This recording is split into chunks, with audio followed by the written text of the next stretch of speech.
noches, bienvenidas y bienvenidos a Casa Norberto. En esta noche le damos la bienvenida a Jorge Torres Carrasquillo, que estará presentando su trilogía de ensayos. Un aplauso para Jorge.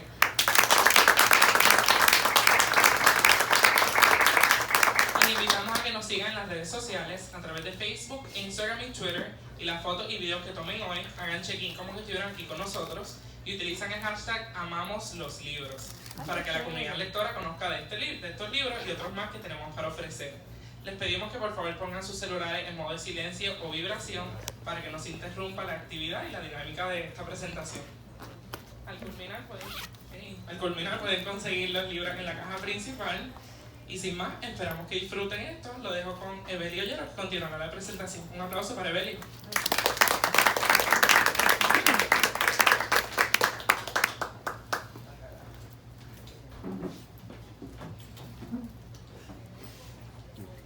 Gracias, muy buenas tardes, y me siento muy feliz y muy contento y con mucha paz de estar hoy aquí compartiendo con ustedes y el texto de un excelente amigo y un excelente hermano y una trilogía de ensayos, un género fascinante, una trilogía de ensayos que le hacen honra al género literario que lleva su nombre, la espiritualidad transversal. La espiritualidad transversal, luces y sombras en el camino de la bondad y el amor como aventura del conocimiento. Un género que se remonta a la reflexión sabia del Eclesiastés y también a la profundidad de alguien como Unamuno, provenientes los tres de un ser humano muy especial que responde al nombre de Jorge Torres Carrasquillo, aquí presente entre nosotros. Excelente psicólogo, psicoterapista, buen amigo y sobre todo, ícono de verdadera solidaridad para mí. Siento que Jorge personifica la esencia más inherente de la cultura de Puerto Rico, que a pesar de los grandes, rápidos, traumáticos e intensos cambios del siglo XX que ha tenido nuestra sociedad, conforma el aspecto más hermoso de Puerto Rico. Me consta vivencialmente, así lo mencioné en Librería Mágica, que posee unas neuronas espejos en su sistema nervioso en estados muy óptimos y saludables. Las neuronas espejos fueron descubiertas por un grupo de neurocientíficos italianos, con Giacomo Rizzolatti a la cabeza. ¿Será italiano Giacomo Rizzolatti? Son las neuronas que posibilitan en nuestro cerebro y mente el poder situarnos plenamente en los zapatos de los demás, dejando a un lado nuestro punto de vista, que en realidad no es más que nuestra mirada desde un punto. Jorge, a quien tengo el grato honor de generar una reseña desde mi lectura de estos ensayos, mención especial tienen en su vida a tres seres humanos al inicio de los mismos, cuando comienza sobre todo en la espiritualidad transversal. Su maestro de 9º grado, el cual fue Gregorio Andújar, el cual es, y he tenido el grato honor de conocerlo en el Colegio San Ignacio, el doctor emérito Arturo Dávila y su abuelo Pedro. Cito textualmente la dedicatoria que hace de estos tres seres humanos especiales en su vida, situada en la página 2 del primero de los ensayos de su trilogía La espiritualidad transversal, y cito textualmente a Jorge. El primero de estos fue mi gran maestro de escuela, Gregorio Andújar Rangel. Fue mi primer maestro de escuela, la primera persona que yo admiré así descomunalmente. Ahora es mi amigo. Me honra su amistad y fue ese conspirador luminoso que hizo que cuando yo acabara mi 9º grado fuera donde mis padres y le dijera: yo quiero ser filósofo. Mi papá me quería llevar a un psicólogo, mi mamá a un sacerdote. Ella está aquí presente. Pero yo insistí en que quería ser filósofo gracias a ese compañero. Yo creo que en la vida de uno la presencia de grandes maestros constituye ese antes y ese después que nos cruza la historia en ocasiones que nos la parte. Y cierro la cita. La segunda persona a la que el autor de la trilogía dedica su obra es al doctor Arturo Dávila, recientemente fallecido. Cito nuevamente al autor en forma directa. Fue uno de mis grandes mentores universitarios, un gran historiador de la espiritualidad, un hombre de ortodoxia, pero también de mucha profundidad. Un hombre que me enseñó muchos de los elementos que me permitieron vivir un proceso de reconciliación con parte de mi pasado, de formación religiosa del que me distancié por diferentes razones considerables. En añadidura, y no menos importante, la trilogía de ensayos la dedica a su abuelo paterno Pedro, y cito textualmente nuevamente al autor de esta sugerente trilogía: es la cegadora resplandecencia que desde mi nacimiento acompañó el eje de mi árbol genealógico paterno, el abuelo Pedro. Cierro la cita. El primer ensayo, La espiritualidad transversal, se lo dedica el autor a su hijo Jean-Paul Emmanuel, a quien denomina mi segundo nacimiento. El segundo ensayo, titulado Luces y sombras de la bondad, se lo dedica a su padre, don Pedro Arturo Torres Molano, mi primer nacimiento. Y el tercer ensayo, titulado El amor como aventura del conocimiento, se lo dedica a ti, así dice, a ti. ¿Y a quién es ese ser? La fuente original, a esa realidad que en nuestro limitado lenguaje humano llamamos comúnmente Dios, amor sin nombre, fundamento de mis nacimientos, dice el autor. Entrando de lleno a los ensayos, estos tres ensayos van en búsqueda de una reflexión profunda, de una reflexión muy profunda, y doy fe de ello. Los he leído concienzudamente y los quiero volver a leer, porque son de cita recurrente.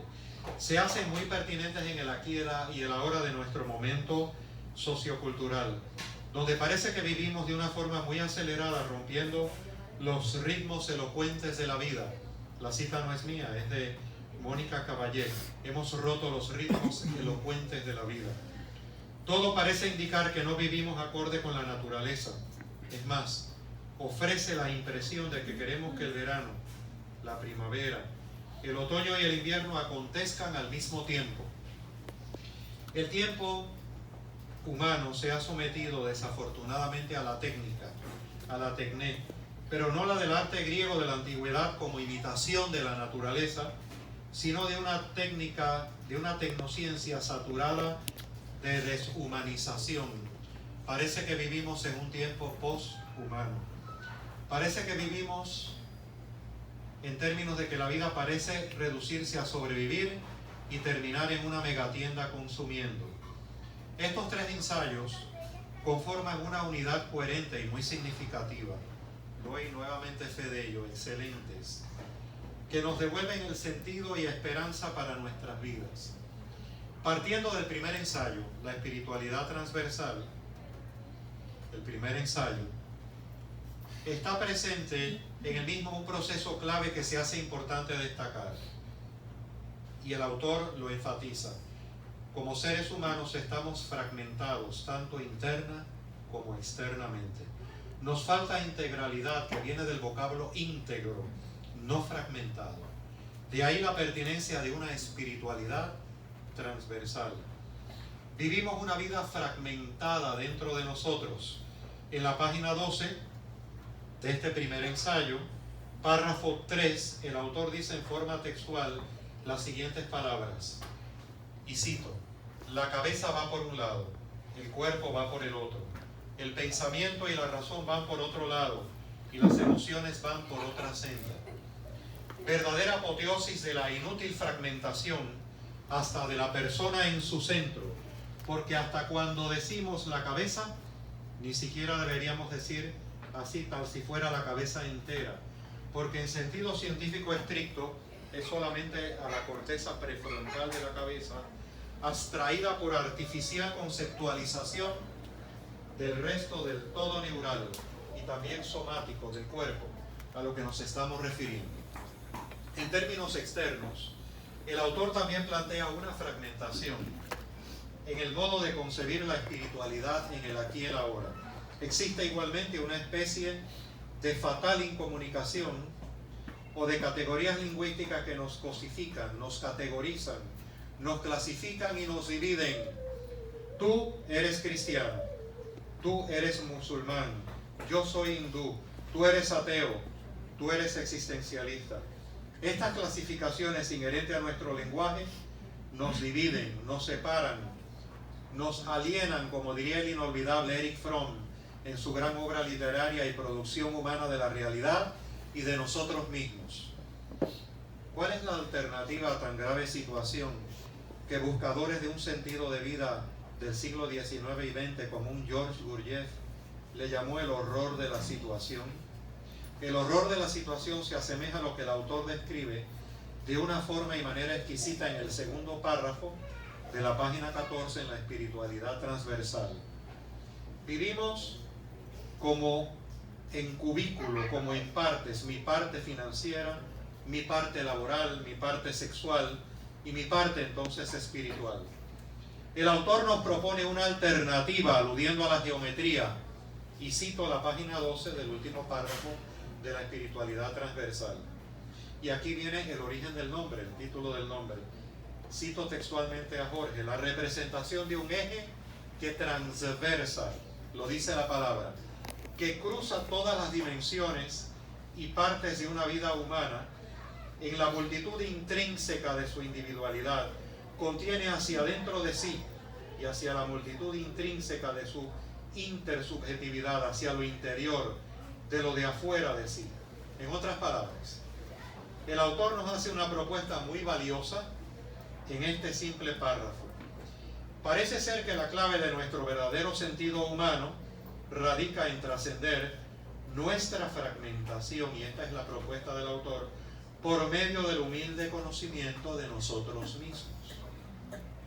A partir de acoger al otro incondicionalmente, en otras palabras, encontrarnos genuinamente con el otro, el prójimo, palabra derivada del latín que significa la persona que tengo al lado, o a quien está aquí ahora, no en el terreno de la división y el conflicto artificioso, sino de aquello que verdaderamente nos une como especie humana. Dicho de otra manera, al leer este párrafo en toda su profundidad y con serenidad contemplativa, me percato que el autor menciona una verdad análoga a la que mencionara ese místico sufí llamado Ibn Arabi, en otras coordenadas de espacio y tiempo, pero esencialmente análogas en su esencia. Lo que está diciendo Jorge para mí en el párrafo que cité último de él se parafrasea también y es un eco en Ibn Arabi o viceversa. Y cito a Ibn Arabi, el sufí: mi corazón se ha hecho capaz de adoptar todas las formas. Es pasto para las gacelas y convento de monjes cristianos. Es un templo para los ídolos, Kaaba para el peregrino. Es la tabla de la Torá de los judíos y el libro del Corán de los musulmanes. La religión del amor sigo hacia donde me lleve su cabalgadura, porque el amor es mi destino y mi fe. Ibn Arabi. El autor nos invita a vivir una espiritualidad transversal que pasa por el camino del contacto y la genuina interacción con los demás. El otro es mi hermano. Hay algo en su esencia y subjetividad más íntima que es semejante a mí. Hay algo que nos incluye a todos sin excepción y a su vez nos trasciende. Más allá de las opiniones políticas, religiosas o afectividades particulares, hay algo que nos une. Esta es la propuesta esencial del primer ensayo de la espiritualidad transversal.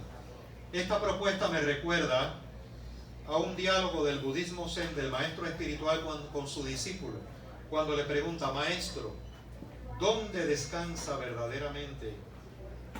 ¿Dónde está la base de una genuina y humana hermandad en nuestra especie? Y el maestro le responde: tu pregunta es la más pertinente de todas, la más relevante de todas. Nunca la olvides. El autor sin duda alguna pretende responderlo en este primer ensayo y genera una propuesta muy osada, sobre todo en estos tiempos donde el contacto humano sincero, auténtico, reposado, parece estar en profunda crisis partiendo de sus vivencias en el ejercicio de la psicología, la consejería psicológica, la psicoterapia. He aquí la propuesta usada, la más profunda realidad es espíritu, en mayúscula. La idea dominante de que el discurso científico tiene la última palabra parece ser el mito de nuestro tiempo, mito en el sentido de falsedad, no en el sentido antropológico. Un mito como sinónimo de falsedad en este caso. En eso Jorge Torres coincide con el filósofo Raimundo Panikkar, que plantea que la ciencia como sinónimo de realidad parece el mito de nuestro tiempo, pues la realidad es algo mucho más profundo que el discurso científico, y que conste que el discurso de Jorge no es un discurso anticientífico. Y es el espíritu el que verdaderamente nos une. El autor no pretende ofrecer un discurso anticientífico, pero lo que conocemos hoy por ciencia es un cúmulo de verdades tentativas, sujetas a cambio en el devenir. Una relación de sujeto-objeto muy propicia, pero limitada para comprendernos y alcanzar nuestra plenitud humana. El autor plantea un triángulo, una hermenéutica, una comprensión basada en el autor Gadamer, H. Gadamer, una comprensión de la vida a partir de un contacto sincero con el otro espejo y reflejo de mi más íntimo yo. Una hermenéutica es una comprensión profunda de la vida anclada en el diálogo, pero en el diálogo entre iguales, en iguales condiciones, en una relación de simetría, no de asimetría. Esto sería simetría, asimetría sería esto, simetría sería aquí. Donde todos aprendemos de todo, donde la vida vuelve a recobrar sentido con y para los demás, nosotros y los demás, en igualdad de condiciones. Es lo que nos va verdaderamente a ayudar a recuperar el sinsentido creciente en las grandes ciudades.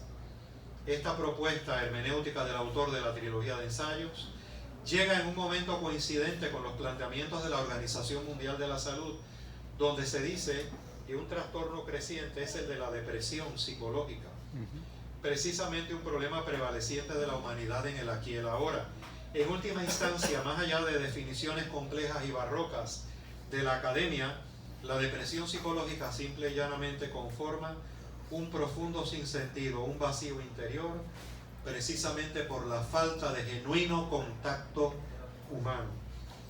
El autor hace otra propuesta osada en ese triángulo, el existencialismo de nuestra tradición occidental, pero sobre todo el existencialismo iniciado por Soren Kierkegaard. También debe anclarse en nosotros la existencia, mirarla desnudamente, en nuestra dimensión social, en atisbar sobre todo que somos responsables de nuestros actos en función de los resultados a los cuales queremos llegar como especie humana. En añadidura nos exhorta a una fenomenología sustentada en la observación, no anclada en nuestras interpretaciones e imaginaciones subjetivistas. Que conste, para el autor es importante la subjetividad. Como hemos hablado, soy un sujeto atado a mi subjetividad, pero otra cosa es el subjetivismo, donde hay una gran imaginería e interpretación, sino considerando más allá de nuestro individualismo una dimensión social, un compartir como estamos haciendo aquí ahora, declarando un espacio dentro de esta prisa y este tiempo sometido a la técnica, intuyendo profundamente cuando tocamos la realidad que en esencia es espíritu. La realidad es espíritu. Por lo tanto, es un triángulo de hermenéutica, existencialismo y fenomenología. Recorrer el camino de este primer ensayo de la trilogía en forma de lectura consciente y reposada. Les recomiendo ese acto subversivo. Yo lo cometo a diario o busco el espacio. En eso me siento muy subversivo. Nos ofrece valiosas herramientas para ser héroes, pero el autor precisamente nos prepara para un segundo proceso, inevitable, plasmado en su segundo ensayo. Las luces y las sombras en el camino de la bondad. Luces y sombras que se la dedica a Pedro Arturo Torres Molano, mi primer nacimiento. Las luces y sombras en la bondad. Cito textualmente el primer ensayo, pues como les dije hace un momento, pues fue dedicado a Jean-Paul Emmanuel, mi segundo nacimiento. Luces y sombras en el camino de la bondad. Cito textualmente la página 1, párrafo 1 en Luces y sombras de la bondad. Le sobreabunda a nuestro mundo, cito textualmente al autor, de muchos modos el conocimiento, pero la bondad le falta. Le sobreabundan informaciones, pero le faltan transformaciones. Entrando de lleno a las luces y sombras de la bondad, el autor dice con un hondo sentido de afianzamiento en la realidad y también en nuestra dimensión de seres sociales lo siguiente. Página 3, segundo párrafo, segundo ensayo. En la honesta introspección autoobservante de examinar cómo nos relacionamos con los demás y ante la opción de hacerlo viendo sus potenciales inherentes que tienen o viendo en realidad sus incapacidades o sus adolescencias, debemos aprender el invaluable arte de ser entusiastas promotores en otros de sus áreas singulares de mejoramiento que todavía no se le muestran materializadas. En este segundo espacio de los ensayos se aborda el tema de la bondad como algo urgente y necesario en nuestra vida cotidiana en este mundo, no solo en Puerto Rico. Aquí, sin embargo, es importante hacer un especial énfasis a algo que no se puede obviar. Citando al autor, el autor cita a su vez a un autor de una profundidad exquisita, el pionero y fundador de la psicología profunda, Carl Gustav Jung. Al momento de tocar el ámbito de la bondad, no debemos dejar fuera un elemento conocido como la sombra en la teoría jungiana, el que fue ese gran discípulo de Freud y después tuvieron diferencias de criterio. El reconocimiento de nuestras oscuridades más íntimas. Y es que en esta segunda reflexión se trata de la realidad de que al interior de nosotros llevamos dentro a la prostituta, al criminal, al mentiroso, al adúltero, al estafador, que tendemos a proyectar hacia los demás en el complejo proceso de la interacción humana. No se trata, por lo tanto, de una bondad inocente la que plantea Jorge Torres, la que se plantea en este segundo apartado de la trilogía. Se trata de reconocer que para arribar a una genuina bondad verdaderamente auténtica, deberá reconocerse una bondad que puede identificar el mal, que puede afrontarlo en nosotros mismos, que puede acogerlo, que puede entenderlo sin juzgarlo, como parte de lo que es la experiencia. Pero es el mal dentro de nosotros mismos, reitero. Con razón, el pionero de la psicología profunda, el suizo Carl Gustav Jung, señaló que la sombra, identificar el mal en nosotros, conforma un ejercicio para personas muy valientes. Los no valientes seguirán proyectando sus propias sombras sobre los demás en el contacto humano. La sombra es para Carl Gustav Jung la totalidad de la vida inconsciente, de aquellos pensamientos, sentimientos, imágenes, actos y emociones que no hemos logrado integrar en nuestra vida consciente porque realizamos los mismos en automático y en forma mecanizada. De no asumir la valentía de trabajar con nuestra sombra, el autor nos plantea la siguiente posibilidad real y existencial en nuestros procesos diarios. Así lo dice en la página 7, en Luces y Sombras de la Bondad, primer párrafo. El camino que cruza los pasillos largos, plagados de los eventos que nos van aconteciendo en nuestra vida diaria, colisionándonos y con ello fracturándonos en lugar de darnos la respuesta de una posibilidad de apertura y de acogimiento a las experiencias, nos termina recurrentemente dándonos la experiencia de respuestas de contracción del alma. Contracción del alma.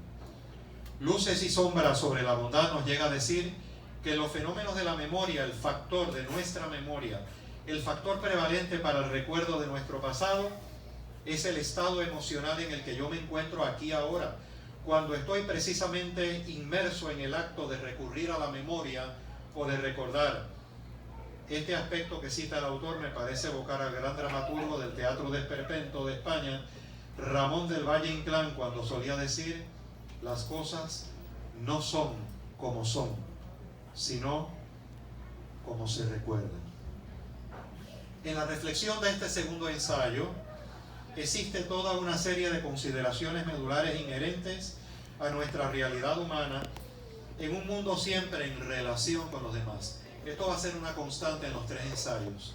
Somos seres sociales. Para poder sobrevivir tanto física como psicológica y espiritualmente, necesitamos a los demás. Y los demás necesitan de nosotros. Es una constante en el autor.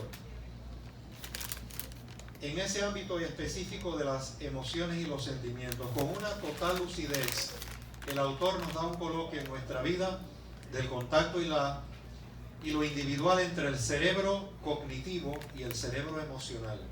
Dicho de otra manera, el corazón y la cabeza. Cerebro cognitivo, la cabeza, el corazón, cerebro emocional, en el lenguaje científico.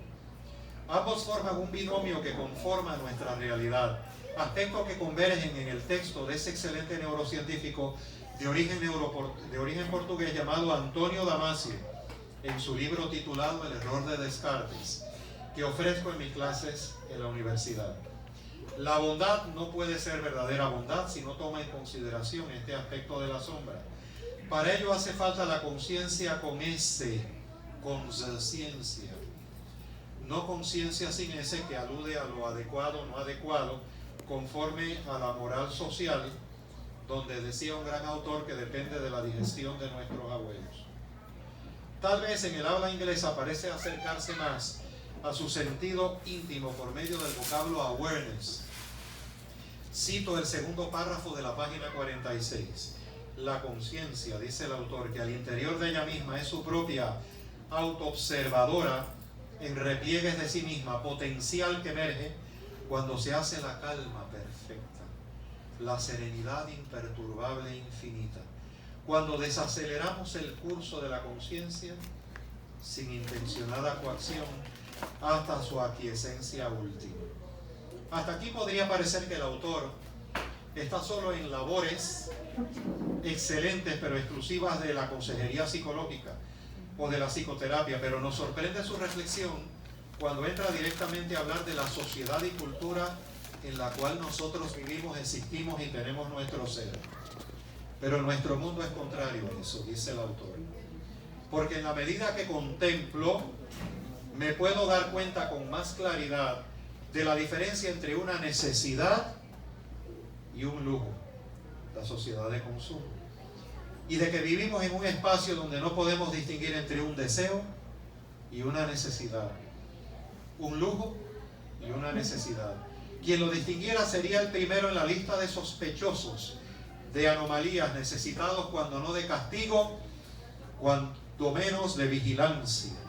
Vivimos en un espacio que nos necesita enajenados de esa capacidad autoobservadora. Nos urge envidiosos, comparativos, paradigmados de validación puramente externa. Envidiosos nos urge nuestro espacio, dice el autor, y desgraciadamente infelices para tendernos el remedio bajo la forma concreta de una mercancía, sociedad de consumo, o una píldora. En este ensayo no existe, reitero, una noción inocente de la bondad. Es una noción vivencialmente integrada. La primera razón por la que uno puede tener un acto correcto, entendido bueno, es para evitar, entendido como bueno, la primera razón por la que uno puede tener un acto correcto, entendido como bueno, es para evitar un castigo. La segunda razón es probablemente la más primitiva de todas, procurar un placer. O soy bueno para ir al cielo, o lo soy para no ir al infierno. Estas son las razones pseudo-bondadosas, una falsa bondad. El mal, por otro lado, es un hijo natural no reconocido de infinitas formas de poder. En este tema de la bondad parece ser que la búsqueda de poder en la interacción humana de pareja, en la amistad, en el trabajo, en las presunciones de que mi discurso es la supuesta verdad, parecen sostenidos en la identidad de espejismo que nos producen las cosas, las marcas, los consumos y deseos inherentes a la sociedad de consumo en que vivimos, a esta dependencia subordinada de un capital transnacional y ajeno a nuestra identidad como colectivo puertorriqueño. Por lo tanto, el autor no solo problematiza el asunto de la bondad humana, ofrece igualmente una posible y esperanzadora alternativa. No es posible emprender el camino de la construcción real de la bondad entre nosotros sin alcanzar entender el fondo sin fondo de contenidos y procesos en la estructura del mal. Y esto pasa por verlo primero dentro de nosotros mismos. Vuelve el autor con el humilde conocimiento de nosotros mismos. No es posible una verdadera superación de nuestro egoísmo sin aceptar el verdadero reto de uno mismo de que, como dijera en el cristianismo oriental San Andrés de Creta, parece ser que en no pocas ocasiones, anclados en nuestro egocentrismo, parecemos ser idólatras de nosotros mismos. En el tercero y último ensayo, el autor en el tercer ensayo ofrece una posible alternativa muy concreta. En el tercer ensayo, el amor como aventura del conocimiento. Miren qué título más sugerente. Y tiene una secuencia maravillosa el ensayo. Hay una coherencia interna entre los tres.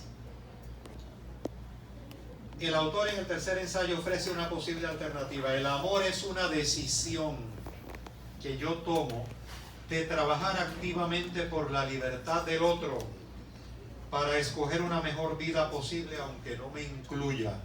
Estoy citando sus palabras textuales. El amor es una decisión que yo tomo de trabajar activamente por la libertad del otro para escoger una mejor vida posible, aunque no me incluya. Un buen antídoto a esta época de evidente egoísmo depredador en el cual vivimos. No olvidemos el consumismo del Viernes Negro hace poco en el comercio de nuestra capital, a pesar de la recesión y de la Junta de Control Fiscal.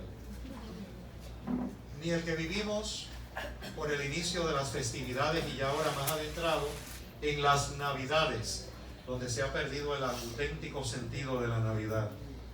El tercer ensayo de esta trilogía envuelve el planteamiento del amor como aventura del conocimiento. En este ensayo, el autor nos ofrece un claro discernimiento de lo que es el amor. El amor no es un sentimiento, aunque pueda estar relacionado con el mismo. El amor involucra una profunda decisión existencial, reitero las palabras del autor, para con el bienestar del otro, aunque el otro no me incluya. Una aclaración algo clave, medular y contundente para una palabra como el amor, usada con frecuencia en los medios de comunicación, en nuestras redes sociales y de formas muy recurrentes en la televisión, en el día de San Valentín o en las Navidades aquí presentes. Un párrafo sugerente en la página 10 del amor como aventura del conocimiento. De este ensayo lo encontramos en los medios vigentes de comunicación social y cito al autor. Todos los elementos de las dinámicas de emancipación del poder al interior de las experiencias afectivas de lo que llamamos aquí el amor, como aventura del conocimiento, el crecimiento y el florecimiento del amor, nacen cuando los seres humanos ejercen la capacidad, escuchen esto, de poder mostrarse en una apertura de vulnerabilidad ante el otro ser humano.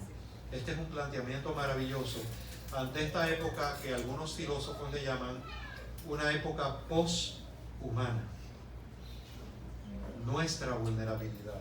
Nuestro autor parte de la premisa condensada en la célebre frase de un pensador de la talla de un Erich Fromm en su libro ya clásico titulado El arte de amar, donde expone: el amor es la respuesta nuestra al problema de la existencia humana. El autor no deja absolutamente ningún margen a que pensemos en forma ingenua en estos tiempos de egoísmo depredador, en las interacciones humanas, en asumir que el amor sea algo fácil de generar y de suscitarlo, y sobre todo en relación con los demás.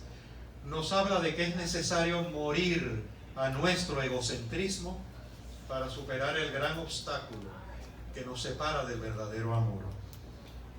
Jorge hace una definida y clara distinción entre contenidos y procesos humanos a la hora de atisbar el camino hacia el amor, como lo es la tan afectada y presente relación de pareja que vivenciamos en este tiempo. Muy en crisis la relación de pareja, la relación nuestra de pareja. En el planteamiento de la página 22 del último párrafo, en el amor como aventura del conocimiento, se enuncia el amor como fundamento último del eje vertical de toda forma de realidad. Se plantea lo siguiente con respecto al eje horizontal y el eje vertical. Si para aproximarnos a la elucidación, y cito al autor, de esta idea tomásemos la imagen de una cruz, la cruz como arquetipo, no necesariamente la cruz en el sentido de uso específico cristiano, y tuviéramos entonces el plano de un eje horizontal de la realidad, supondríamos en este eje el atravesamiento de un plano vertical de la realidad. Si, por ejemplo, en el plano horizontal de la realidad estuvieran el tiempo sucesivo, la primavera, el verano, el otoño, la mañana, el mediodía, la tarde y la noche, la sucesión de lunes, martes, miércoles, en el eje vertical, es decir, en el centro de cada uno de los momentos, tendríamos la eternidad. Contenido es todo horizontal, tiempo, suceso, acontecimiento, proceso, eje vertical, la dinámica de lo eterno. Y aquí llega a decirnos este ensayo algo magistral en la página 23, muy oportuno para la difícil relación de pareja hoy en día. Lo que verdaderamente une a dos seres humanos no es la historia de las experiencias comunes que esos seres han compartido, sino lo que verdaderamente une a dos seres humanos es la historia de los significados humanos, de los significados comunes que esos seres humanos han logrado darle a las experiencias comunes que han compartido. Por lo tanto, ¿qué es entonces el amor en la reflexión de este ensayo? El amor es el fundamento último del eje vertical de toda forma de significado y sentido en el universo de experiencias humanas. Contenido y proceso lo define Jorge como lo siguiente: el contenido siempre va a ser lo que está pasando. El proceso, el contenido es siempre lo que está pasando. El proceso es el eje vertical, la psicodinámica profunda de lo que está pasando en los niveles interiores que subyacen a esos que el ojo ve. Página 27. La reflexión de este último ensayo es un excelente antídoto a la evidente crisis de la relación de pareja, donde se menciona, para explicar la misma, figuras de la talla como de John y Virginia Gottman. A partir del autor enunciarnos que el amor es el fundamento del eje vertical de toda forma de realidad, se trazan otros dibujos lingüísticos, yo diría excelentes pinceladas, muy creativas, en torno a este eje vertical de la existencia. En esta reseña hoy es imposible destacarlas todas, pero se mencionaré algunas y dejo a las otras para cuando tú, lector y lectora que me escuchas aquí ahora, leas serenamente estos ensayos que conforman un contenido cualitativo de excelencia en estos tiempos difíciles, tanto en lo sociocultural como en el ámbito de las interrelaciones humanas. Por ejemplo, miren esta noción, esta pincelada. El amor es la más alta forma de creatividad. Aquí se vivencia el amor como una manera de ver las cosas, pero de ver las cosas, dice su autor, participando tu sentimiento del proceso de verlas, importándote las cosas y dotándolas de significado, de verlas contemplando la búsqueda de la posibilidad de transformarlas, de acercarte en tu visión de ellas. de verlas con disposición a dispositivos de apertura a tu ser transformado por la experiencia de ellas y tu visión de verlas. Página 28. Esto contrasta tremendamente con la lectura exquisita que nos hace el autor, inspirándose en el texto de Erich Fromm del miedo a la libertad, donde nos dice que hoy en día la propaganda existente en los medios de comunicación es una forma de totalitarismo que logra lo que ninguna forma de control humano ha logrado en el pasado. Pues todos tenemos, miren qué curioso, el mismo carro, la misma organización, la misma marca. Parece que la propaganda mimetiza y hace uniforme nuestros deseos. En otra pincelada lingüística, el autor de la trilogía nos dice que la bondad es al amor lo que el amor es al perdón. En la página 79 nos dice lo siguiente: a veces hemos tenido como que reflexiones de la bondad o del amor. ¿Es lo mismo? No es lo mismo. ¿Se intersecan hasta dónde y en dónde? La manera en que lo he ido operacionalizando es que el amor es como la bondad. Miren qué sugerentes palabras, qué sugerente idea y qué sugerente profundidad. Es que el amor es como la bondad moviéndose. Y el perdón es como que el amor que se movió, es como el amor que se movió a estar y ser a lugares donde había dejado de estar. Hay más dibujos y pinceladas lingüísticas del amor en este ensayo.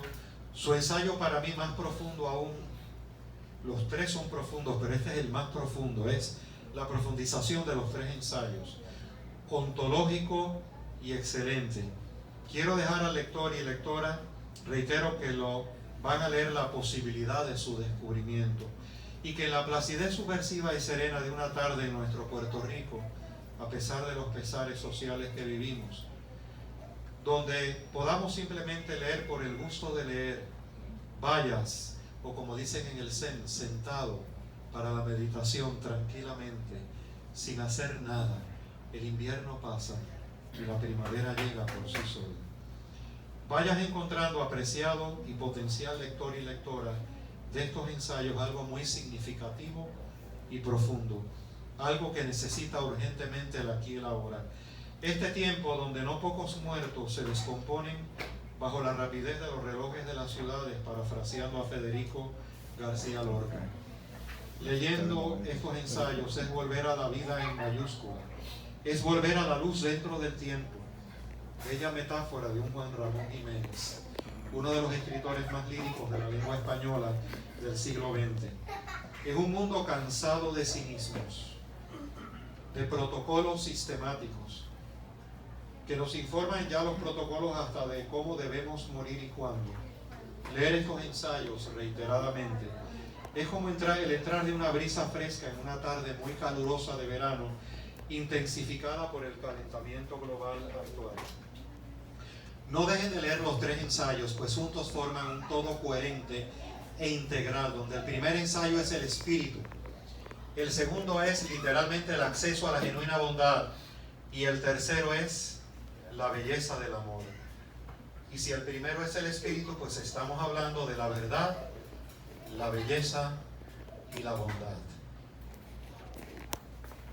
El primer ensayo, que es la espiritualidad transversal, es la verdad. La belleza, la bondad, luces y sombras de la bondad, y la belleza, el amor como aventura del conocimiento. Después de leerlos y volverlos a leer, y los seguiré leyendo, porque son textos de referencia, ensayos de referencia, y todo buen ensayo como esto lo es, y ya aquí voy terminando. Recuerdo a dos grandes poetas, y con esto también le digo a Jorge mi sentir más profundo. Recuerdo a Walt Whitman diciendo allá en su plácido y hermoso norte, y también doloroso norte con la guerra civil de Estados Unidos, Hojas de hierba, lo siguiente, después de haberlos leído. Cito textualmente a Whitman brevemente en una de sus poesías en Hojas de hierba: estos son los pensamientos de todo el género humano. Tus ensayos, Jorge, son los pensamientos de todo el género humano. no son tuyos ni son míos, son de todos nosotros. Este es también el espíritu solidario y genuinamente democrático del autor de esta trilogía y mi hermano Jorge Torres. Y recordando su vocación transformadora y de ser canal de transformar a los demás de este excelente autor, psicólogo y amigo, nada mejor que decirle a él aquí presente que al estudiar su trilogía y seguirla leyendo como tarea indispensable, le digo el impacto que me ha dejado con unos versos que hubiera querido decir yo, pero los digo Antonio Machado, de quien Rubén Darío dijo que su mirada era tan profunda que apenas se le podía ver. Anoche, mientras dormía, soñé, bendita ilusión, que una colmena, miren qué metáfora más intensa, una colmena de abejas. Anoche mientras dormía, soñé, bendita ilusión, y este es el impacto que me ha dejado en mí la trilogía, Jorge. Anoche mientras dormía, soñé, bendita ilusión, que una colmena tenía muy dentro de mi corazón, y las doradas abejas iban fabricando en él con las amarguras viejas, blanca cera y dulce miel. Con ustedes, Jorge.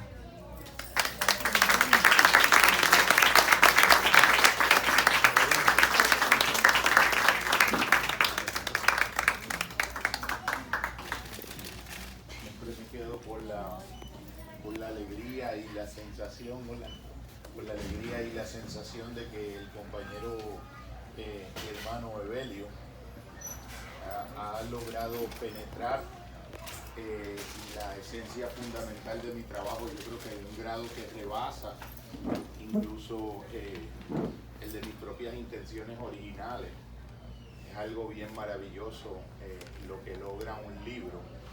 Es como el escritor Luis Borges llamaba un aleph, un espacio donde pueden converger todas las líneas de planteamientos infinitos. Yo siempre que voy a realizar algún tipo de conferencia o de presentación, comienzo haciendo tres planteamientos básicos que han sido también como un eje transversal de todas las alocuciones y el intento de encontrarme con los demás. Y uno es un planteamiento de Pablo Freire que dice que todo lo sabemos entre todos. Automáticamente pues es una sensación de mesa redonda y de un puro encuentro de la horizontalidad con la verticalidad. Un planteamiento del teólogo de la liberación, Leonardo Boff, que dice que nadie es tan pobre como para que no pueda darle algo a alguien, ni que nadie es tan rico como para que no pueda recibir algo. Y el poeta alemán Goethe, esa capacidad que tiene la poesía de generar una síntesis en el conocimiento que rebasa cualquier forma discursiva, cuando plantea, para mí es como la síntesis de la teoría de la cognición, la motivación y el aprendizaje que estudiamos en nuestra disciplina de la psicología. Si tratas a los demás como lo que son, los haces ser más de eso que son. Pero si tratas a los demás como si ya fueran lo que podrían llegar a ser, los haces ser más lo que deberían ser. A mí me parece que si uno logra calar en lo profundo de esa multiplicidad de significados transformadores que pueden tener esas tres frases, y en especial la última, uno puede vivir visionando posibilidades nuevas para uno mismo y proponerlas también modélicamente para los demás. Comentando el primer ensayo, muy brevemente, para poder reaccionar con los compañeros del público que de algún modo se sientan cómodos con la idea de ese compartir. Siempre he entendido que la idea misma del concepto de lo que nosotros le hemos llamado históricamente la verdad tiene que ser reformulada radicalmente de un modo experiencial que me parece que lo permiten ciertos elementos muy específicos de esas tres disciplinas de la filosofía de las que hago uso y recurso en el primer ensayo, que son la hermenéutica, el existencialismo y la fenomenología. No lo hago en un sentido especializado, sino en un sentido de encuentro humano.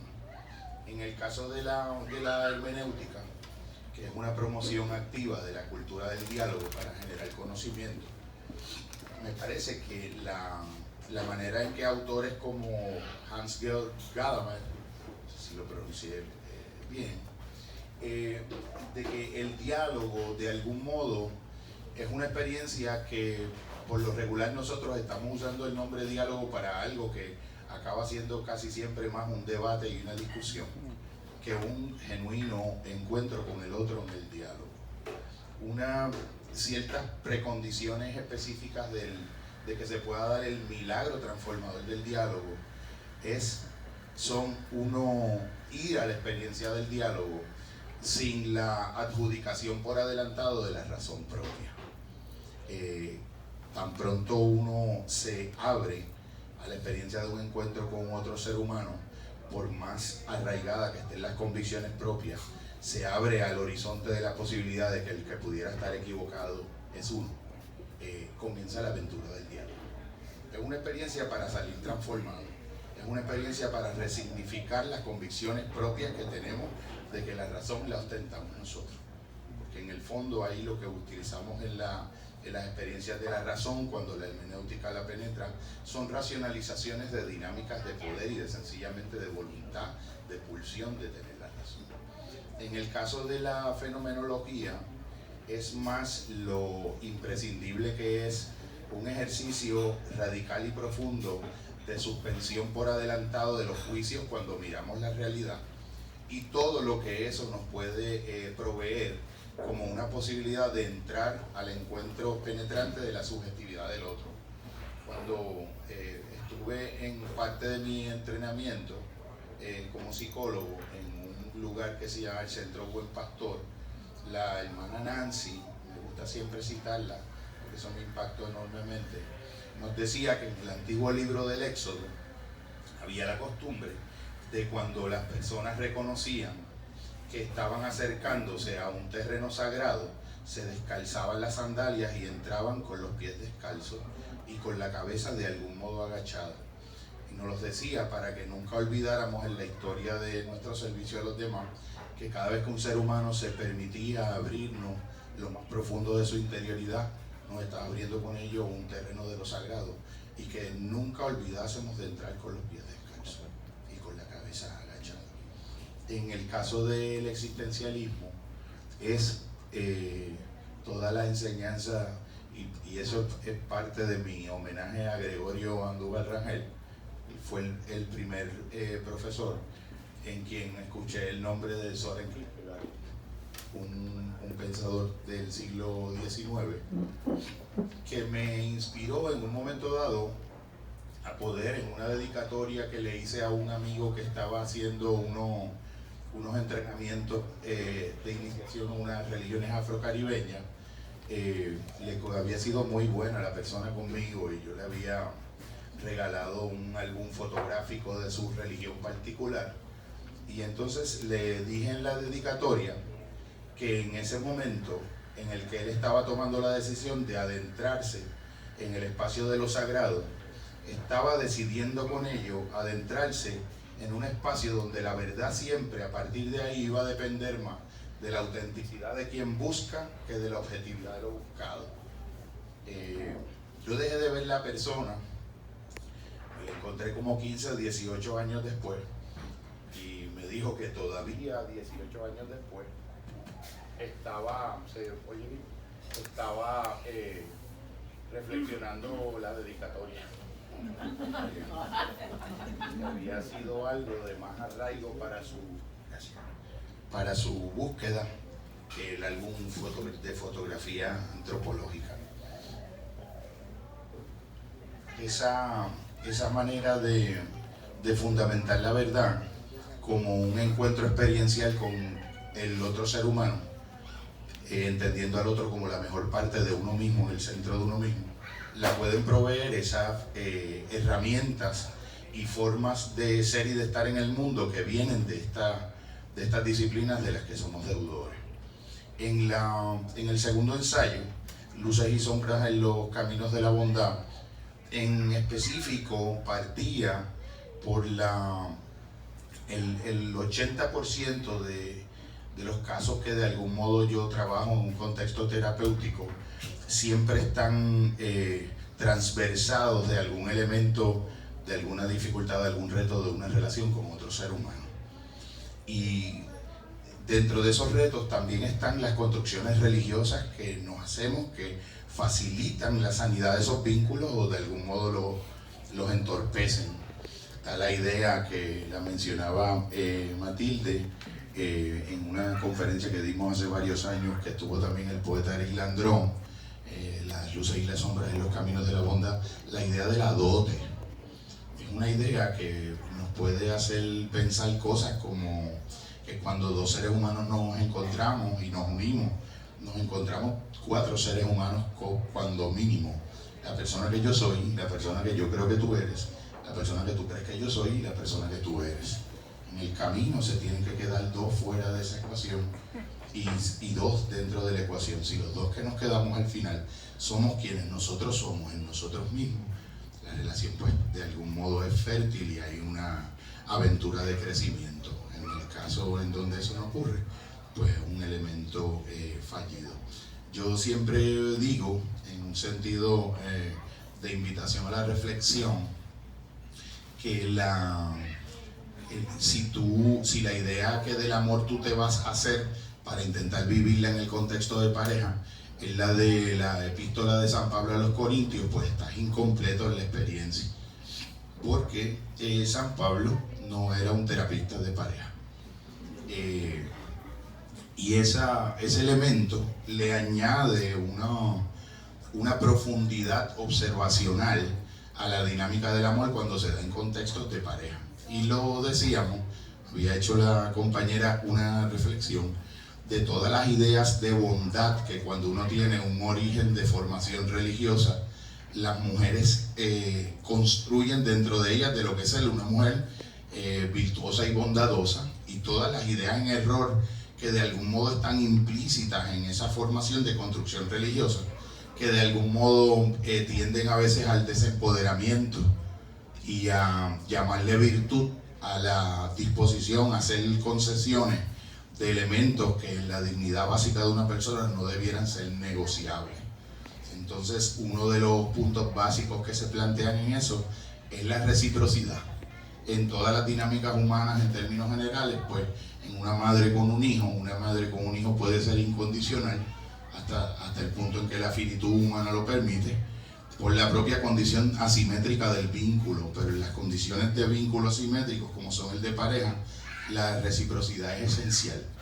Un amor que no entiende que cuando la reciprocidad se pierde, hay que de algún modo implementar elementos correctivos, aún al riesgo de que al hacerlo exista la posibilidad de que el otro se vaya de la relación.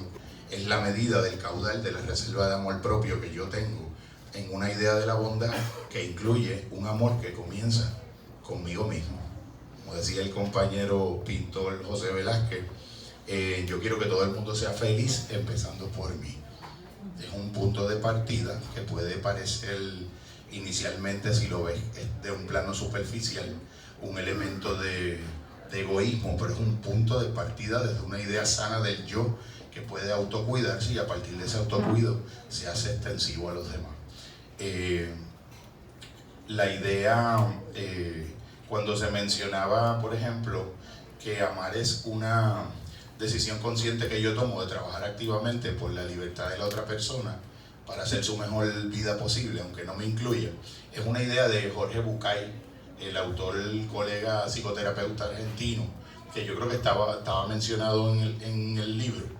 Me gusta hacer la puntualización de que es una hermenéutica, es un trabajo interpretativo a partir de una cita de un planteamiento que del amor hizo el compañero colega argentino, que me parecía muy, muy valioso. Ese segundo ensayo de Las luces y sombras en los caminos de la bondad, yo entiendo que tuvo su origen, aparte de los elementos de mi propia historia de vida y de mi familia, que no voy a entrar en esos detalles, pero yo llego a la universidad a los 16 años y me encuentro encuentro mi primer profesor de filosofía, que se llamaba Eliseo Cruz Vergara, que en un momento dado, creo que en una de las primeras clases, nos comentaba: para una persona ser genuinamente buena, tiene que ser un santo en el comportamiento y un demonio en el pensamiento.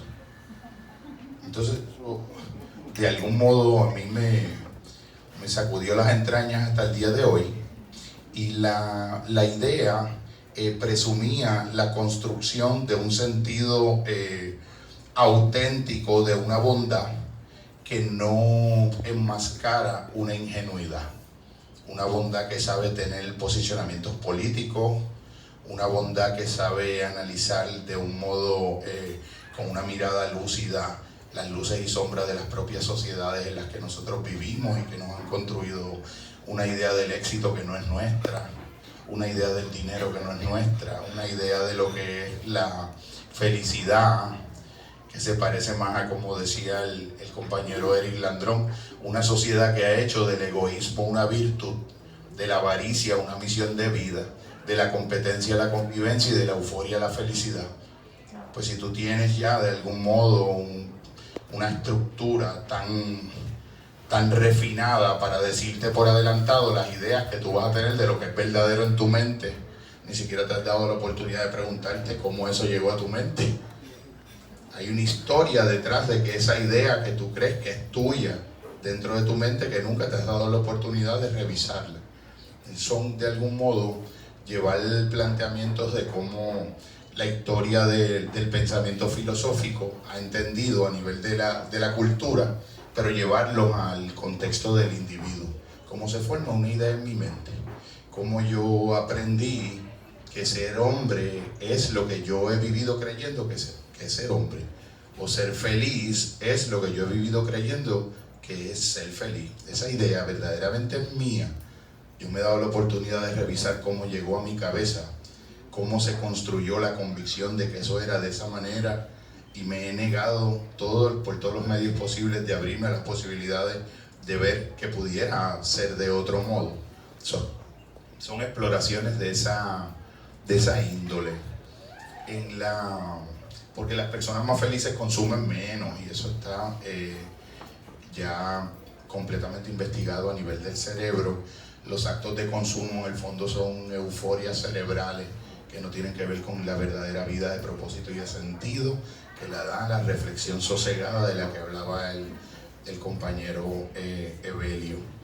En el tercer ensayo, El amor como aventura del conocimiento, yo parto de la idea de la posibilidad de rescatar el amor y redimirlo de toda esta ingenuidad en la que nuestra cultura lo ha envuelto, porque lo ha convertido también en un esclavo del comercio y de todos los ardides publicitarios a través de la idea fabricada y teledirigida de lo que es el amor como una auténtica teoría del conocimiento, como una manera de conocer las cosas de un modo que otras maneras legítimas también de conocer no te brinda.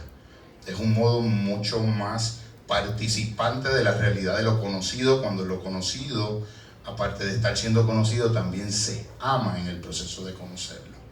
Y creo que el origen de esa intuición fue muy joven, ya en la universidad, cuando escuché una canción de la folclorista chilena Violeta Parra, que se llamaba Volver a los 17. Y volver a los 17 después de vivir un siglo es como descifrar signos sin ser sabio competente, volver a ser de repente sintiendo en lo profundo como un niño frente a Dios. Eso es lo que siento yo en este instante fecundo. Hay una parte más adelante que es la que para mí fue decisiva y me ha acompañado por 30 años de reflexión, en una parte donde dice: lo que ha podido el sentimiento no lo ha podido el saber, ni el más ancho proceder, ni el más claro pensamiento. Todo lo puede el momento, cual mago condescendiente. Nos hace ser de repente como un niño frente a Dios. Solo el amor con su ciencia nos vuelve puros y sinceros.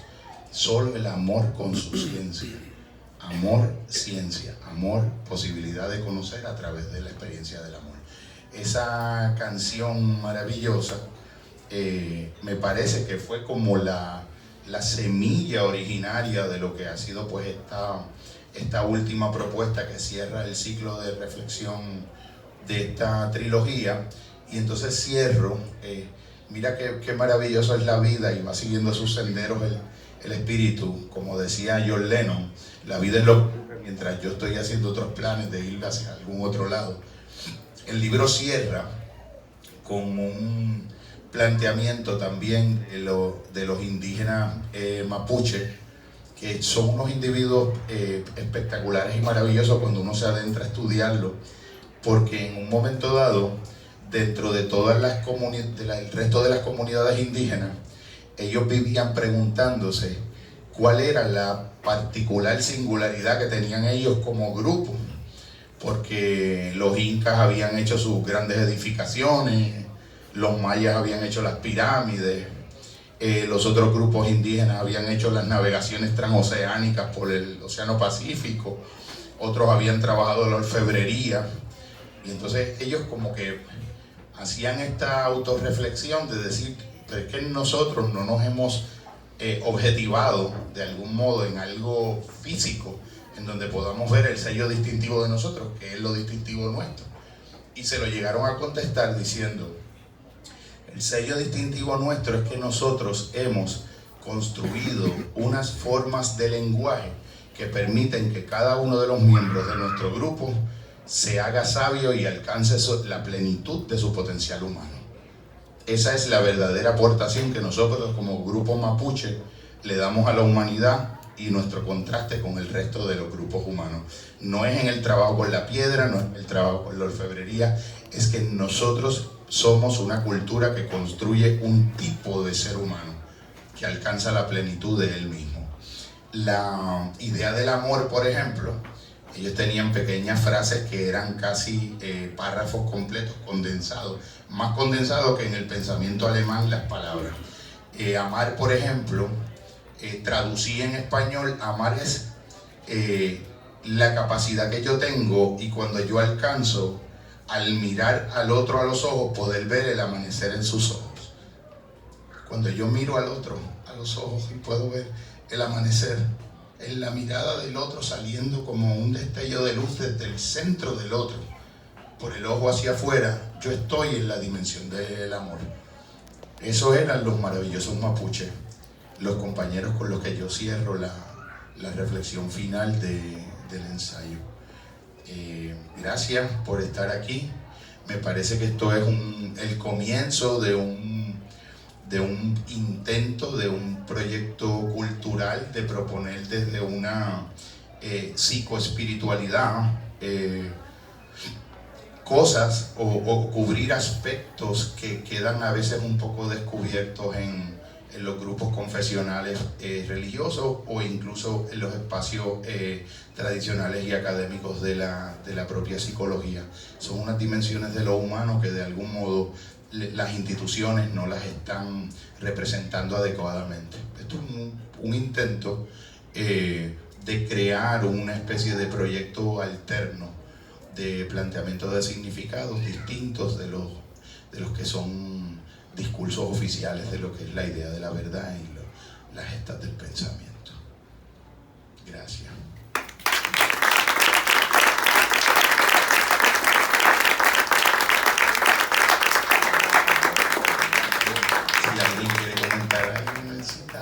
Si alguien quiere comentar algo, compartir.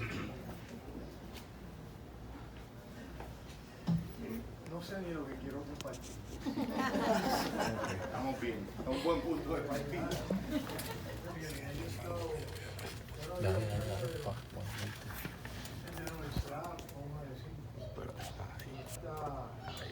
Estas palabras, estos conceptos,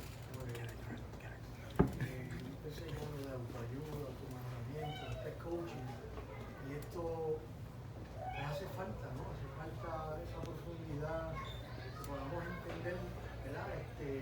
Lo que verdaderamente hemos estado observando, algo brillante.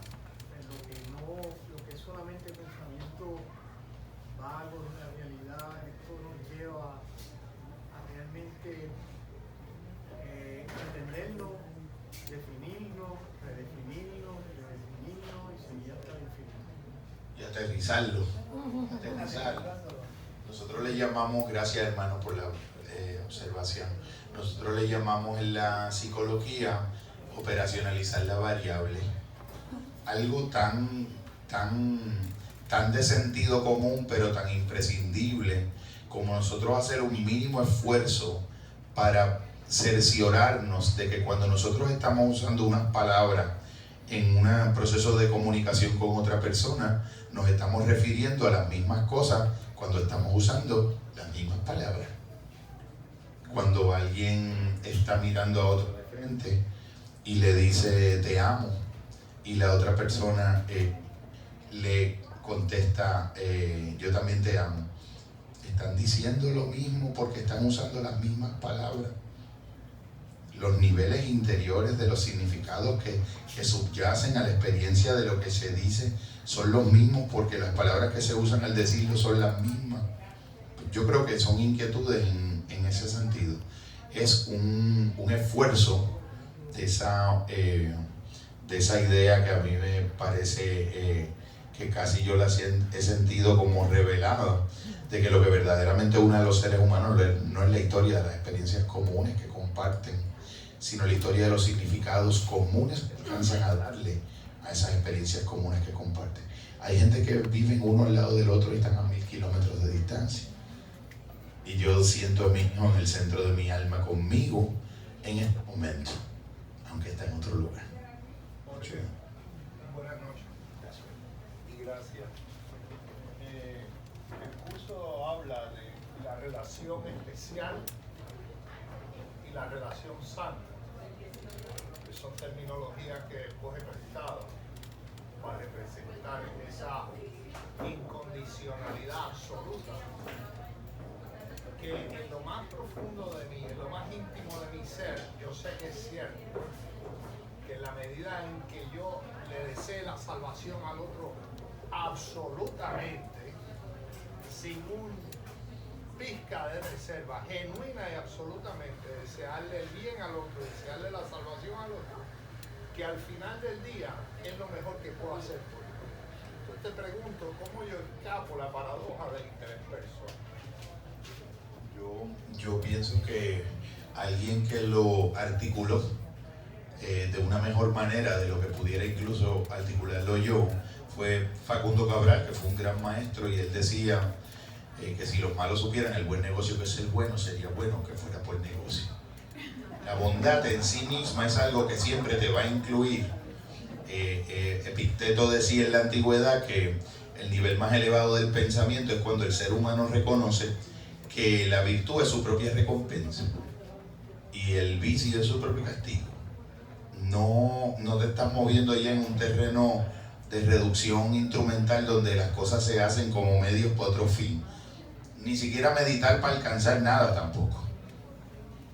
Y no te me parece a mí, ¿verdad?, que por mucho tiempo me pasó que dado que es un ideal tan absoluto y tan perfecto, me caía yo en un sentimiento de malestar porque no me veía capaz de lograrlo. Entonces el recurso que utilizaba para poder manejar ese dilema es que mira, esto es un extremo al que vamos a ¿verdad?, con el que vamos a tratar de alinearnos para propósitos de evolucionar y mejorar, pero el llegar a ver a todo el mundo con el mismo amor y no hacer especialidad, no escoger a uno por encima de otro, en honestidad, ¿verdad? Hablando con honestidad, ¿verdad?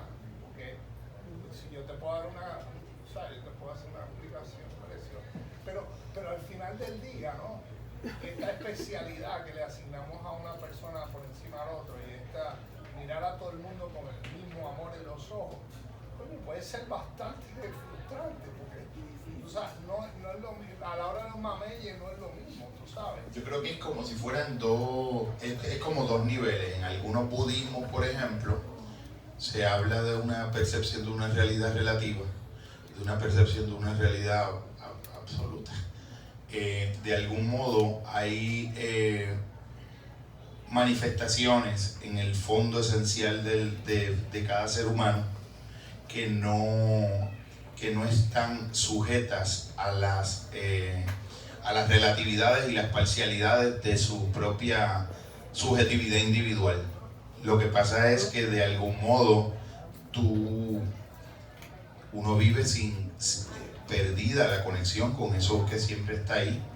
Entonces siempre uno se va a mover en terrenos de paradoja. Entonces los orientales son tan magistrales en entender que la paradoja es un recurso cuando se intenta la paradoja o la metáfora, la poesía, cuando se intenta precisamente pensar lo que no puede ser pensado. Probablemente el dilema que tú estás planteando no puede ser articulado de un modo en el lenguaje que no genere una sensación de paradoja. Por ejemplo, cuando dicen en el Oriente, conviértete en lo que ya eres, está en un terreno de paradoja. O como le decía yo a un participante una vez que siempre venía con una sensación de urgencia y de prisa, le decía, ten cuidado con la velocidad, porque se puede ir incluso a la velocidad de la luz hacia ninguna parte. Ole Guillén decía cuando llegó por primera vez a Nueva York, que vio todo aquel escarceo, la nada tiene prisa. Entonces son elementos que uno va a tratar de hacer el mejor esfuerzo que uno pueda en el lenguaje, quedándose corto, de algún modo reconocer el horizonte de límite de concepto, y sobre lo que no se puede decir nada, pues se puede cantar, bailar, amar, poetizar, metaforizar. ¿Lo siente complicado? Hay cosas de las que no se puede decir algo que la mente sienta que es suficiente, porque parte de la mente va a ser experta en buscarle un pero al pero, al pero, al pero, y de algún modo tienes que encontrar un recurso para detener. Porque, por ejemplo, uno puede decir, no entiendo, soy muy práctico, porque está intentando entender algo y de momento no lo está entendiendo, o porque uno ha decidido por adelantarlo no entenderlo. Porque eso me recuerda que no es tu caso, pero me recuerda una vez, yo fui a dar por lo menos espero, yo fui a dar un taller una vez a un lugar y llevaba hablando como 45 minutos y una persona levantó la mano y era una maestra o una bibliotecaria, y entonces, sí, dígame, no, que quería saber que cuándo va a empezar la conferencia. Y los 45 minutos hablando y ella quería saber cuándo iba a comenzar. Entonces, yo seguí hablando y al rato volví y levantó la mano, y entonces me dijo, lo que pasa es que yo no entiendo lo que usted está hablando. Y entonces yo le dije lo siguiente: yo tengo toda la disposición del mundo de intentar por todos los medios que mis recursos me permitan, de decir desde las maneras que se me ocurran, que permitan que tú entiendas, pero solamente necesito algo, tú tienes que poner algo nada más. Y ella me dijo, ok, le dije, tu buena fe. Entonces, en ese caso, pero en ese caso la persona se dio cuenta de lo que yo me había dado cuenta. Ella no estaba haciendo un esfuerzo auténtico, legítimo y honesto por entender. Ella estaba instalada en un posicionamiento de adversarialidad con lo que fuera cualquier tipo de propuesta que se presentase. Entonces, cuando yo le apelé a su disposición actitudinal de buena fe, no levantó la mano más. Porque en el fondo, no quería entender. A veces yo, por ejemplo, hago una reflexión. Si tú te matriculas en el Liceo Politécnico y vas a estudiar cálculo diferencial, y vas la primera semana y la segunda, las posibilidades en un 99.9 de los casos es que no lo vas a entender, pero tú vas a seguir yendo. tú vas a seguir yendo. ¿Sabes por qué? Porque en realidad a ti te importa. Y cuando a ti te importa, tú vas a tener la perseverancia que va a hacer que tú, lo que a alguien, por ejemplo, le ha tomado 20, 30 años de pensamiento y está tratando de sintetizarlo, de cristalizarlo, a veces uno quisiera esperar que te lo pudiera decir de un modo que te ahorre los 30 años que le tomó a la persona haber podido entender eso. Eso lo podemos entender en un cardiólogo, en un ortopeda, lo podemos entender en un ingeniero, pero no lo podemos entender en la espiritualidad. Porque en el fondo no es una verdadera prioridad en nuestra alma como nosotros en teoría nos planteamos que es. Porque en cosas mucho menos relevantes para el sentido de la vida hacemos mucho más esfuerzo. Porque a la larga las sentimos y las significamos como más relevantes para el final del día, para el salario, porque es el curso que necesito para graduarme, para tener el título con el que me voy a ganar la vida, lo cual está sumamente bien, pero es circunscritamente práctico. Es una experiencia que cierra. Acá es una experiencia que abre, que ni siquiera es del entendimiento en el sentido conceptual, es un entendimiento de un corazón que ha decidido que quiere entender. Cuando esa decisión genuinamente está tomada, sería sumamente difícil que el entendimiento no se dé y no brote como brota un capullo de una flor por la mañana. Le da la luz del sol y ella brota. Pero verdaderamente queremos entender cuando entendemos que no entendemos. Queremos entender. O nos posicionamos por adelantado en algo que de algún modo cancela todo lo que no nos pueda parecer convertible a las ideas que ya por adelantado tenemos. Si tú tienes un niño que vio un animal que hace guau guau y el nene dice guau guau y tú le dices perro guau guau, perro guau guau, perro, perro, perro, perro, y tú le aplaudes y ya el niño vio que es perro. Si ese niño al otro día o inmediatamente después viera una jirafa, va a decir perro. Y si viera un gato, va a decir perro. Por lo menos ya esperamos que aprendió perro. Todo lo que él vea que tiene que es un cuadrúpedo le va a llamar perro porque su referente es el perro. Y tiene que tener un refinamiento progresivo para poder entender que no todo lo que tiene 4 patas es un perro, pues también hay jirafas, también hay gatos. Y ese proceso de conceptualmente refinarse es una aptitud humana que la tenemos en las cosas que nos importan verdaderamente.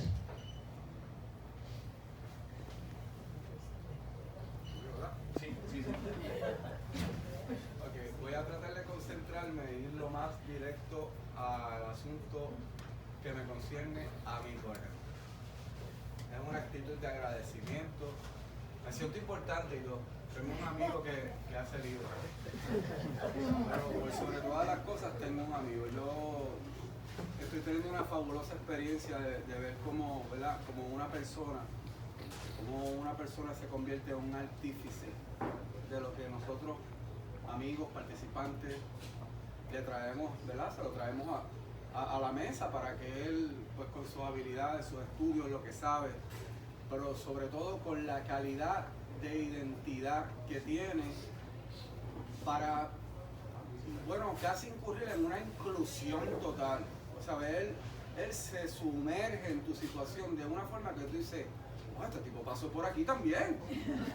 Y no siempre así, y no siendo un actor, sino que una persona tan genuina que cuando te tienes que dar el late, pero tú realmente estás tratando de entender, o verifica tu agenda interna realmente cuál es en lo que tú te estás enfrentando aquí. ¿Qué viniste a buscar aquí?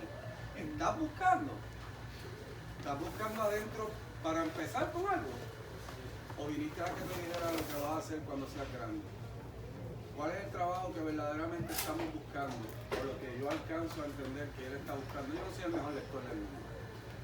Yo entiendo más de lo que escucho, de lo que pinto, de lo que veo, y la visión espiritual de Jorge yo me siento que tengo pedazos míos en esas páginas. Han habido eventos míos en donde yo estaba comenzando este encuentro con el yo y con qué es lo que tú estás preparándote para hacer, a dónde te está trayendo la vida desde antes y cómo fue que llegaste aquí. Que no hay casualidad, ¿verdad? Sino que esta espiritualidad y esta psicología y esta vida, esta cosa material, esta cosa trascendental que no te deja dormir, que te impulsa, que te sueña, te hace soñar y te lleva en un viaje que de momento tú dices, yo lo que estoy yendo es en contra de la sociedad y no me he dado cuenta. Entonces este balance a donde te puede llevar es algo que te hace viajar primero hacia adentro para que entonces puedas entender por qué tú exteriorizas, por qué tú te manifiestas de esta forma.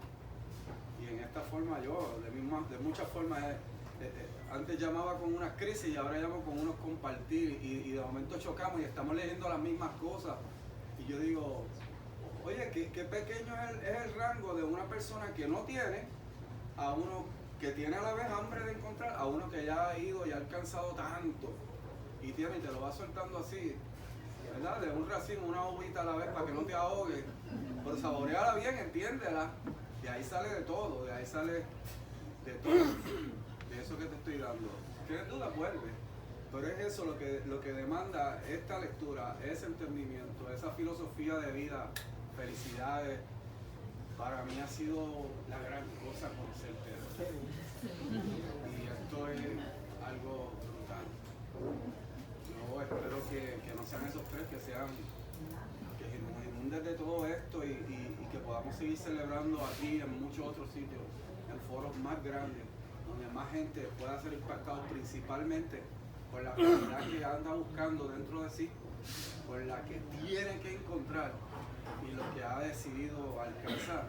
Todo ya estaba dentro y tú has sido una herramienta increíble en mi vida y yo sé que la de muchos aquí también y espero que, eso corra como los vientos en la llanura hasta donde tropiece y siga multiplicándose.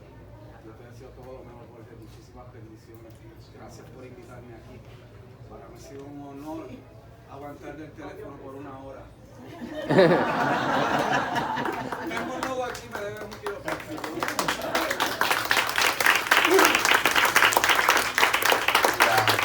Yo quería comentar que cuando el compañero Antonio, pintor puertorriqueño que se está levantando una obra maravillosa,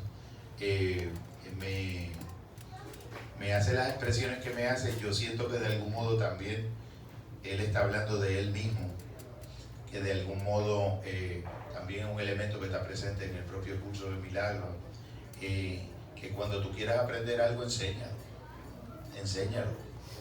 Y si lo enseñas más veces, lo aprendes más profundamente. Piaget decía, llega un momento en que no conocemos más sino que mejor. Ya no hay que conocer más cosas distintas, sino regresar sobre las presumiblemente ya conocidas para conocerlas desde un modo nuevo. Y enseñar es una manera de volver a recuperar una interioridad nueva de lo ya conocido, que ni siquiera es de uno, porque eso es lo bello de todo esto. Y era lo que decía Evelio, las propuestas de espiritualidad que no están concentradas en la idea de una creencia de la que se forma un concepto, y si se forma un concepto hay un anticoncepto o una negación de ese concepto, sino de experiencias de comunión. Ya no es un asunto de tener la razón o de no tenerla, es un asunto de construir experiencias de encuentro. En ese sentido, todo trabajo es todos los trabajos anteriores, todos los seres de los que uno se siente deudor. Arturo Dávila, que lo amo y tanto lo reitero, un gran amor de mi vida.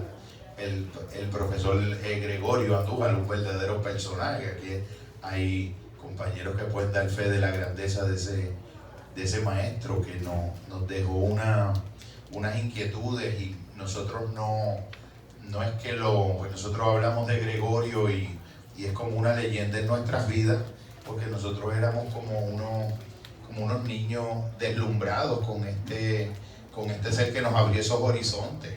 Ese ser tiene los pies de barro, igual que los tenemos todos nosotros, pero nos abrió esos horizontes por una primera vez que no hubiese sido si ese ser no hubiese sido. Eso, el camino de esos seres, un hermano como Néstor, que está ahora mismo en Toronto también, seriamente impactado por este maestro Miguel, compañero que está acá, Alberto, todos impactados por la importancia capital que tuvo un maestro que nos supo modelar posibilidades de nosotros mismos. Nosotros tal vez en un momento adolescente pues hasta era como nuestro héroe de juventud. Después nosotros vamos viendo que ese héroe es una figura y es un espejo donde vemos el reflejo de nuestras propias posibilidades potenciales. Y lo que fue un maestro de la búsqueda de nosotros mismos. Eso me puedo identificar con lo que plantea Antonio, porque Antonio está hablando de la legitimidad, la profundidad y las luces del proceso de él mismo, del que uno pudo tener el privilegio de ser espejo. No es una fuente que emana de uno. Uno va al río y busca agua y la lleva a la aldea y sacia la sed de esa agua, pero el río no es uno. Uno va al río y trae el agua y la comparte. Eso es una cacerola. Eso son 3 cacerolas que se llenaron de agua en un lago, en algún río, y las hemos traído para compartir. Oye, si pudieras abundar un poquito en el punto 6, en el amor como la aventura del conocimiento, donde dices, el punto 4, la bondad es al amor lo que el amor es al perdón. Porque el párrafo es muy condensado, pero a la misma vez contiene mucho, pero si pudieras abundar un poquito más. Yo pienso que el origen de esa reflexión es el intento de esclarecer las similitudes y las diferencias entre la bondad y el amor a partir de las ideas que sobre la relación del amor y el perdón plantea el curso de milagros, por ejemplo. Que parte de aquí hay personas que han ponderado ese sistema de pensamiento. Es un sistema de pensamiento que parte de la premisa de que en un momento dado todo ha debido haber sido amor inicialmente, pero el amor ha empezado a darse experiencias humanas donde el amor faltó en un grado de plenitud incondicional. La experiencia del perdón es recuperar la posibilidad de que el amor regrese a esos lugares donde el amor se ausentó. El encuentro de un hijo con un padre que puede de algún modo trascender las limitaciones del perdón para aceptar incondicionalmente a quien no te aceptó incondicionalmente a ti. Que eso es uno de los milagros grandes de lo que hablabas tú, Miguel, y hablábamos en una charla hace unas semanas atrás. La posibilidad de yo darle a mi familia de origen, incluso lo que mi familia de origen puede no haberme dado a mí. Dar una respuesta de incondicionalidad en los vínculos, con los hermanos, con los sobrinos, con los padres, con los padres fallecidos ausentes y los antepasados también. Porque aquí el planteamiento es que estamos sanando a todos los antepasados que llevamos dentro también en nuestro campo de memoria. La memoria no es algo como que está contenido en el cerebro, de la misma manera que la película que vemos en el televisor no está dentro del televisor, está en un campo, está en una señal, de la misma manera que todas esas informaciones maravillosas las tenemos en un iCloud, que le damos download para que aparezca en un desktop. Pero pensar que el iCloud es el desktop, pues sería como una confusión tal vez de apreciación. Eso no es un planteamiento ni teórico, ni conceptual, ni de creencia. Eso es un modo experiencial de ver la realidad.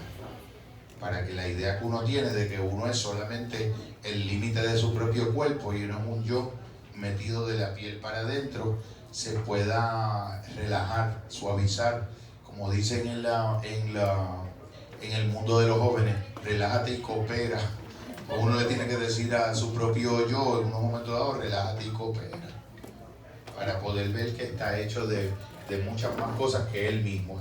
De hecho, lo más importante dentro de él no es él mismo, son los demás. Yo escuché algo que me gustó mucho. Dice: te voy a arrancar tus ojos y los voy a poner en el lugar de los míos. Y le voy a arrancar los míos y los voy a poner en el lugar de los tuyos. Y así te podré ver con los tuyos y tú me podrás ver con los míos. La pregunta que te quiero hacer sobre el perdón: ¿es posible llegar a la conclusión llegar al juicio que la otra persona estuvo mal en lo que hizo y con todo eso perdonarlo? ¿O será que yo necesito comprender totalmente el total de las circunstancias que llevó a esa persona a hacer eso para que entonces el perdón sea inevitable? Yo creo que eso es una posibilidad. Por ejemplo, son preguntas, ¿verdad?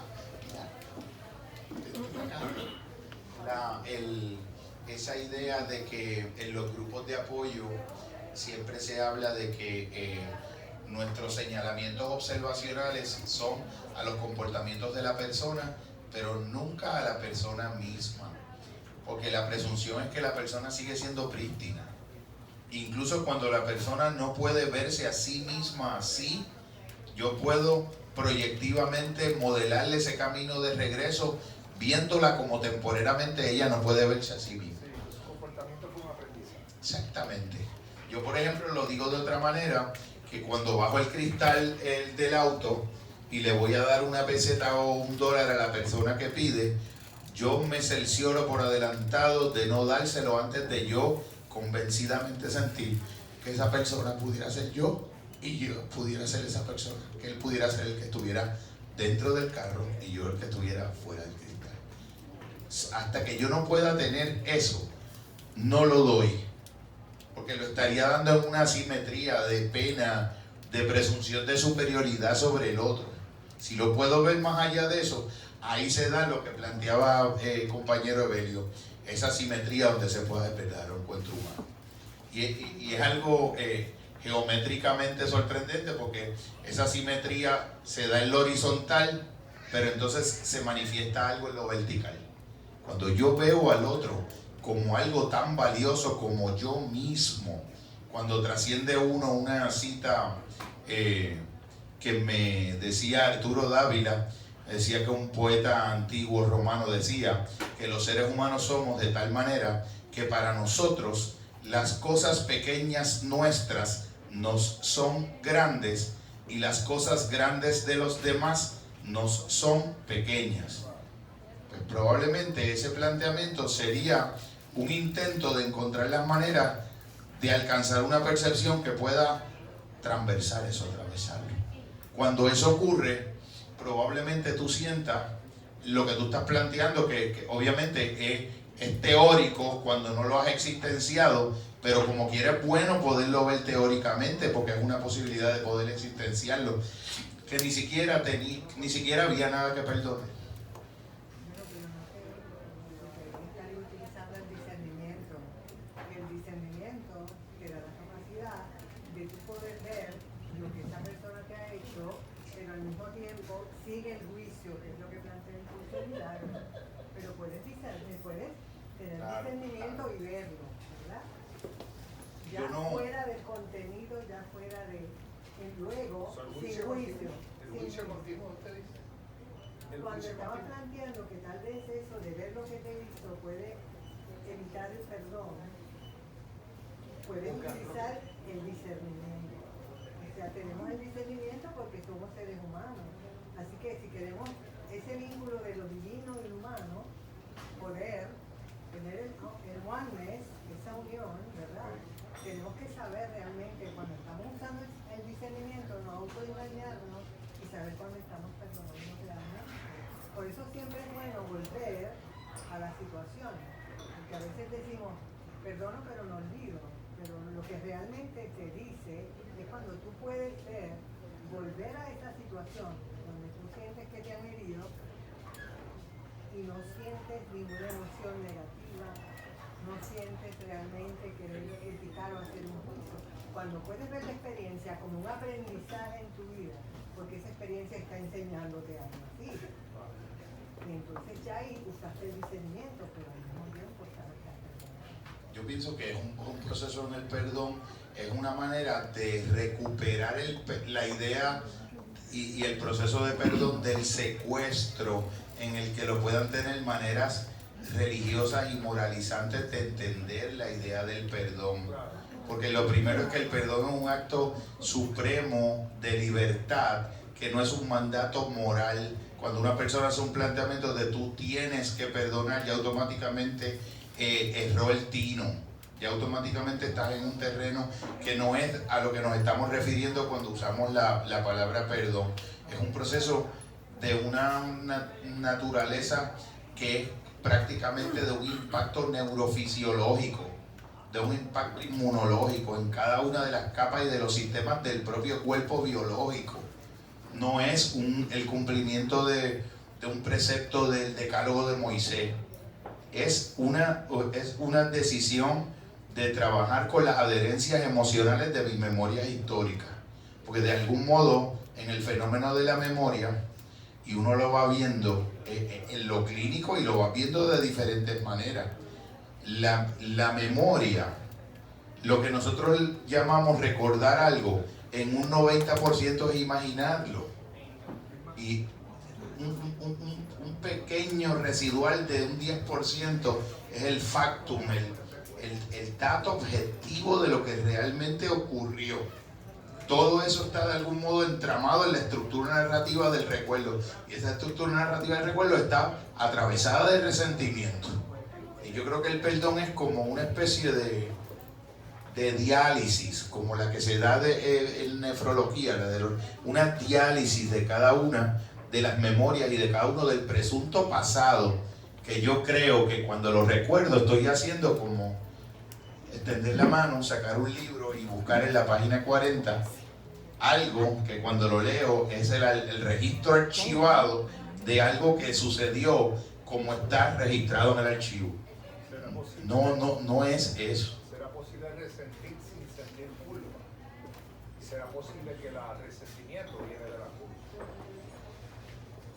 Resentir es volver a sentir, si lo ven en su simplicidad etimológica. Lo que pasa es que el concepto resentimiento viene cargado de que cuando yo vuelvo a recordar como si el acontecimiento hubiese ocurrido en ese mismo momento, y lo vuelvo a recordar como lo sentí tal cual en aquel momento original, y a veces hasta grabado.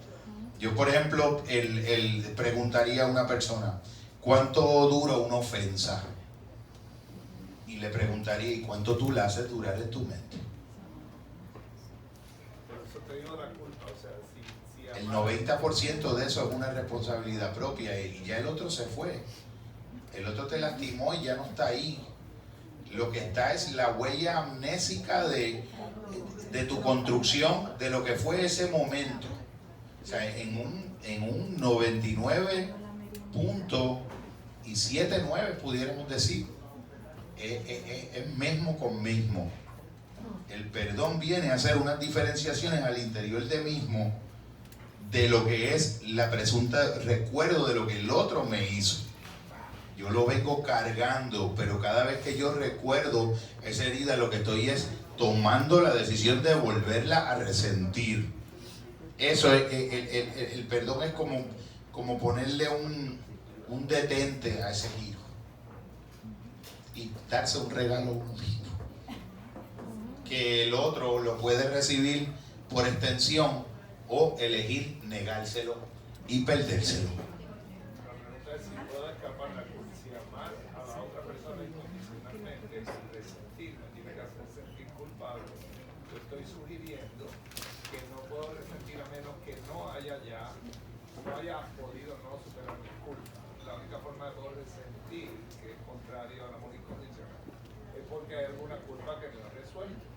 Hay un elemento de eso, Lo que pasa es que como la culpa es un nombre que es como la palabra depresión, es un nombre que se usa para cosas que cuando las comparas entre sí son en más de un 80% algo distinto.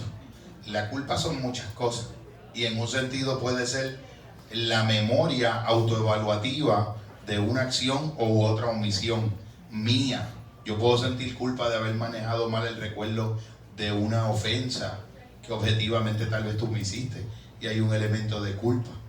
Pero en el perdón yo me redimo a mí, te doy la posibilidad de que te redimas tú, pero tú lo eliges.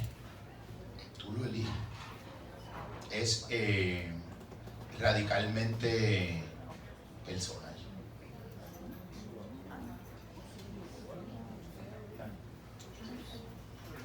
En breve. Yo sé que pues aparentemente pues podría ser dificultoso para algunos de nosotros poder entender todo lo que se está hablando. Solamente lo que quiero sugerir que aquellos que tienen intención de crecer en este tipo de temas, que estos libros sirven como, se le llama map of reality, crea una estructura donde de allí tú puedes crecer. Normalmente tenemos esta etapa, queremos llegar a esta, pero si esta no la dominamos, no vamos a llegar a esta y a esta y a esta. Pero desde acá arriba todo se ve mucho más claro. Tenemos que ir subiendo en el proceso hasta poder llegar a ver más. Entonces lo otro que añado, está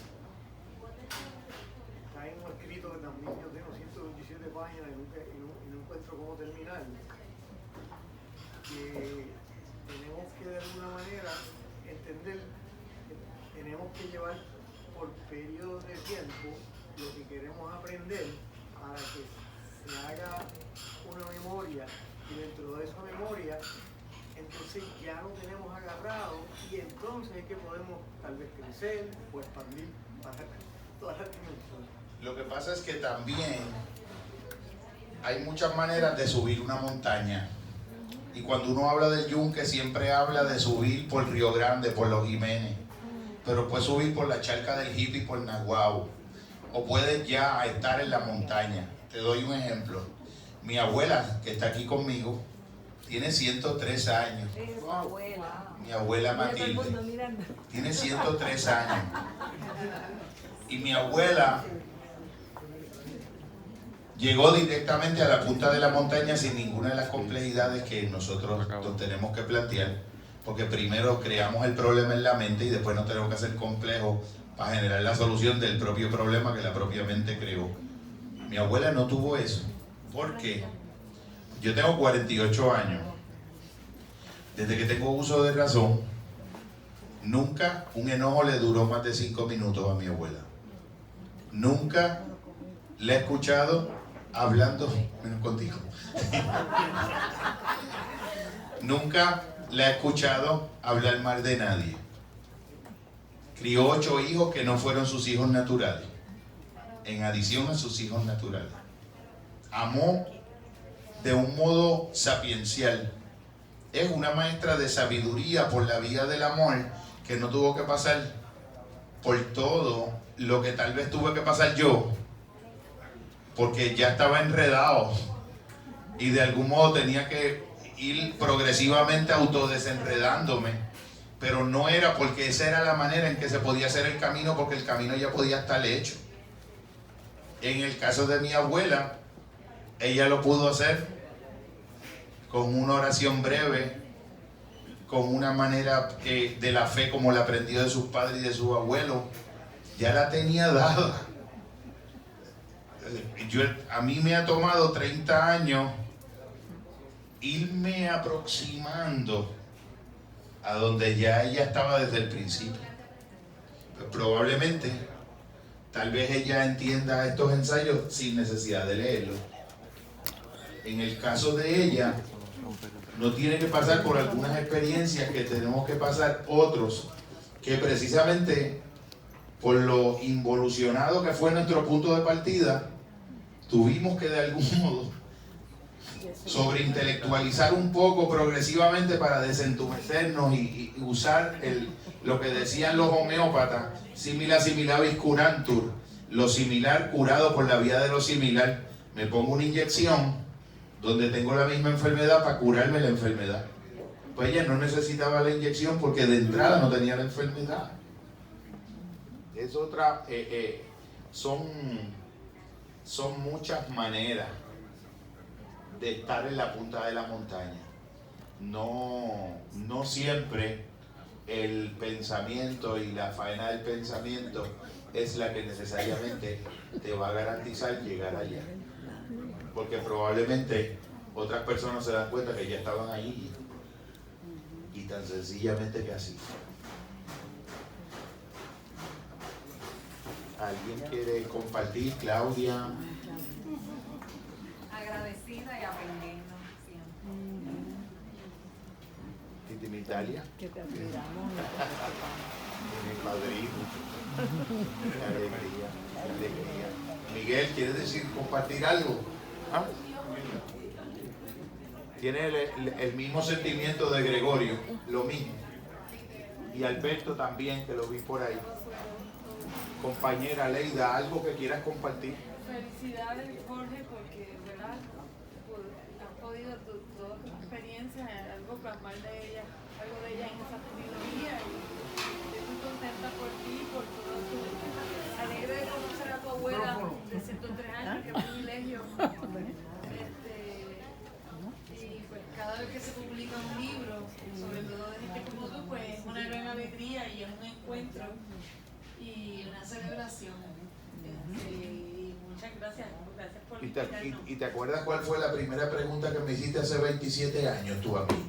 Que si era verdad que los que estudiamos filosofía se volvían locos. Porque tú ibas a entrar en ese camino. Ella es profesora de filosofía en la universidad. Y esa fue la primera pregunta que me hizo cuando llegó del campo. ¿Y tú me contestaste? Yo lo que te contesté era que se volvían locos y ya estaban locos antes de entrar a la filosofía. ¿Alguien quiere compartir algo? Mami, ¿quieres decir algo? Algo que quieras compartir. Te bendigo, que te doy gracias. Y que yo esperaba que esto sucediera porque tú siempre escribías, lo que pasa es que empezaste por los poemas. Los tienes todavía guardados. Tiene que hacer tu librito de los poemas. Adrián, ¿algo que quieras compartir? Pues da mucha felicidad, ya que escribiendo todo un poquito, aprendiendo a trabajar más contigo, imagínate. Me gustó mucho el respeto y cariño que le tienes a tu maestro, y siento que nosotros, como el grupito de los jóvenes, los amantes de Sofía, pues debemos de esa forma también que lo agradecemos de corazón todas estas experiencias. Así que muchas gracias. Gracias a ti, hermano. Uno de los jóvenes que más admiro eres tú. Lizzy, ¿algo que quieras compartir? Buen provecho. Traga primero. Sin vergüenza. Felicitarte y decirte que cada día, ¿verdad? Un paso más y que tu familia está súper orgullosa de ti. Gracias. El switch que tenía que Carmencita, algo. Mucho agradecimiento, Freddy. Mucho agradecimiento de parte mía y de parte de una amiga en común. Sí, se oye. No he dejado de pensar en ella desde que llegué. Yo también. quién es Agnes, que yo hubiese querido estar aquí. Esa fue mi compañera de camino en los estudios. Una persona que me presentó esta familia, me presentó a Freddy, a su madre que está aquí. Abuela la conocí hoy. Mira que he escuchado hablar de abuela, pero la conocí hoy. Hermosa, hermosa. Qué mucho agradecimiento tenemos de haber podido compartir con una persona como tú. Ay, Freddy, de verdad. Una persona me preguntó, ¿para dónde tú vas esta noche?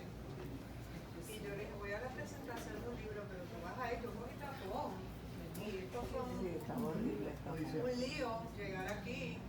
Y yo le dije, es algo espiritual que me lleva a ese sitio en Plaza Las Américas. Pero fíjate, no entré en detalles porque ya yo partí de la premisa que no iban a entender. Porque quiero ser así, ¿verdad? Pero partí de la premisa que no me iban a entender. Así que vine feliz para acá. Mientras yo estaba en ese tapón, yo decía, me lo estoy disfrutando, pero voy a llegar. Porque ya me estaba disfrutando esto antes de llegar. Te quiero, Freddy. Un abrazo, gracias. Abrazo. La compañera, que también es consejera profesional, fue discípula de un mutuo maestro que nos enseñó algo que nos ha impactado toda la vida. Nos dijo, no confundas tu vida con tu momento. Y cuando uno se toma en serio ese ideario de no confundir la vida con el momento, la vida se puede transformar. Giraida, algo que quieras compartir, compañera de la profesión. Saludos, buenas noches.